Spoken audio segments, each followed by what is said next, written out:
Saya ingin buatkan sebuah permainan. Mau enggak? Dalam hitung 3, tolong tundukkan kepala Anda. Saya minta itu saja. Dan tidak ada yang berbicara lagi. Sebentar saja. Setuju? 1, 2, 3. Tundukkan kepala Anda. Berhenti Anda ngobrol, berhenti Anda ngomong dengan orang sebelah Anda. Sejenak saja, sebentar saja. Hari ini saya ingin Anda menghadirkan wajah perempuan mulia bernama Bunda, bernama Ibu, bernama Mama ke tempat ini sekarang. Wajah yang mungkin pagi tadi Anda tidak sempat mencium tangannya.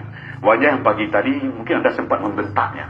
Wajah yang malam tadi tanpa Anda sadari mengambil selimut yang jatuh ke lantai kemudian menyelimutkan Anda kembali dan membelai kepala Anda. Sembari berdoa pada Tuhan, ya Allah, tolong jaga anak saya ya Allah. Sambil berdera air mata dia selimutkan Anda, dia belai wajah Anda tanpa Anda sadari. Hadirkan seorang perempuan mulia ini yang 9 bulan Anda berada dalam kandungannya, yang 9 bulan Anda mengisap darahnya, yang 9 bulan Anda buat dia sakit, berjalan sakit, duduk tidak enak, bahkan tidur pun tidak jaya. Ketika akan melahirkan Anda, beliau harus bertaruh nyawa antara hidup dan mati. Darah, keringat, air mata bercampur menjadi satu mengeringi kelahiran Anda ke dunia. Ketika Anda lahir dengan selamat, satu persatu jari jemari Anda dielus, dibelai ibu, dibelai mama, dibelai bunda. Sembari terus berdoa pada Tuhan, ya Allah, panjangkan umur anak hamba ya Allah. Ketika malam tiba, sang ibu tidak tidur sepanjang malam. Beliau tidak rela. Andai kata 1 ekor nyamuk pun menggigit tubuh Anda. Malamnya yang panjang berlalu, sering tetesan air matanya terus berdoa pada Tuhan untuk Anda. Terkadang lebih banyak nama Anda yang disebut dalam doanya dibanding dengan untuk keselamatannya sendiri. Kadang dia sakit di pinggang, ngilu di bahu tidak dihiraukannya, agar bisa melihat Anda tidur dengan nyenyak sepanjang malam. Ketika di penghujung malam Anda terbangun, Anda tahu siapa yang mengambil Anda. Anda tahu siapa yang menimang Anda, sembari bacakan Anda salawat kecuali ibu Anda. Salatullah, meskipun penat di bahu, meskipun badan teruyung-uyung, meskipun ngantuk begitu berat, tapi yang sang anak, dan itu adalah diri Anda, terus ditimbang sampai Anda kembali tertidur dengan nyenyak, sampai kembali diambilkan selimut yang hangat. Tidurlah nak. Ketika pagi tiba, seorang bunda, seorang ibu bangga sekali mengenalkan Anda pada tetangga Anda. Bangga sekali, inilah anak saya, inilah anak saya. Bangga sekali. Ketika dulu Anda sudah mulai makan nasi, Anda tahu siapa yang paling banyak menyuapi Anda. Anda tahu berapa butir, berapa ribu nasi yang sudah masuk ke mulut Anda. Dan Anda tahu setiap suap nasi yang masuk ke mulut selalu ada doa. Ya Allah, sehatkan anak hamba ya Allah, panjangkan umurnya. Anda bisa sehat hari ini, bisa sampai ke sekolah hari ini, itu karena doa-doa yang dipanjatkan ibu Anda bertahun-tahun yang lalu.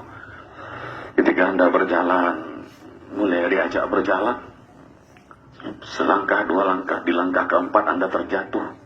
Apa? Anda tahu apa yang dilakukan ibu? Ibu histeris. Ibu berteriak, anakku maafkan ibu, nah berteriak. Hanya karena sedikit saja lalai melihat Anda. Dan hari ini sudah berapa lama kita lalai menjaga ibu kita? Sudah berapa lama perintahnya tidak kita lakukan?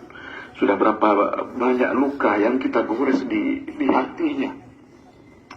Kemudian ketika masuk usia sekolah, mudah-mudahan Anda masih bisa mengingat itu. Mudah-mudahan masih segar dalam ingatan Anda. Ketika dulu akan masuk SD, akan masuk sekolah, seorang pria bernama ayah, bernama papa, bernama bapak, atau apapun panggilan kesayangan Anda pada pria hebat itu, harus banting tulang siang dan malam. Pergi pagi, pulang malam. Terkadang dalam mencari nafkah buat Anda, dia rela dihardik orang, dibentak orang. Terkadang agar Anda punya sepatu yang bagus seperti anak orang lain, punya seragam seperti anak orang lain, dia rela berhutang pada orang lain. Dia rela malu pada orang lain. Untuk apa? Agar anaknya yang didoakan siang dan malam bisa menjadi orang hidupnya, bisa menjadi sukses dalam hidupnya. Dan hari ini sudah berapa kali Anda melawan pada pria hebat itu? Sudah berapa kali Anda tidak melaksanakan perintahnya? Sudah berapa kali? Astagfirullahaladzim. Perbanyak istighfar anak-anak semua. Kita banyak dosa pada orang-orang hebat itu. Sebelum ada orang yang menancapkan bendera kuning tepat di depan rumah Anda, sebelum ada banyak orang berbondong-bondong berpakaian hitam-hitam menuju rumah Anda, bisa jadi peristiwa itu akan terjadi hari ini. Pulang Anda sekolah dan saksikan orang banyak di rumah Anda. Dan bayangkan rumah tempat Anda dibesarkan oleh kedua orang tua Anda. Banyak orang yang datang ke sana. Tangga Anda, karib kerabat Anda. Dan bisa jadi di tengah rumah itu Anda tidak lagi disambut oleh sapaan lembut, nak, udah pulang, nak. Tapi bisa jadi siang ini Anda disambut di rumah oleh sesosok tubuh yang sudah kaku, dingin, dan bisu. Dan tubuh itu adalah ibu Anda. Ibu yang Anda tidak sempat minta maaf. Ibu yang malam tadi dahar. Anda buka tabir penutup wajahnya. Anda goncang-goncangkan tubuhnya. Anda panggil ibu, mama. Tapi sudah dingin. Sudah kaku. Sebelum itu terjadi, maka yuk siapapun hari ini ingin Allah muliakan hidupnya, ingin Allah sukseskan dalam karirnya, tolong muliakanlah kedua orang tua Anda. Ridallah walidal walidaini wasuhtul walidaini. Tidak akan ada anak yang sukses dalam hidupnya tanpa ridho kedua orang tua Anda. Maka kalau Anda ingin sukses berhasil di MTSN 5 Agam ini, ingin berhasil mencapai apa yang Anda mimpikan, maka tolong rubahlah hidup Anda hari ini dengan cara memuliakan kedua orang tua Anda. Insya Allah Tuhan Allah Subhanahu Wa Taala akan memuliakan Anda. Assalamualaikum warahmatullahi wabarakatuh.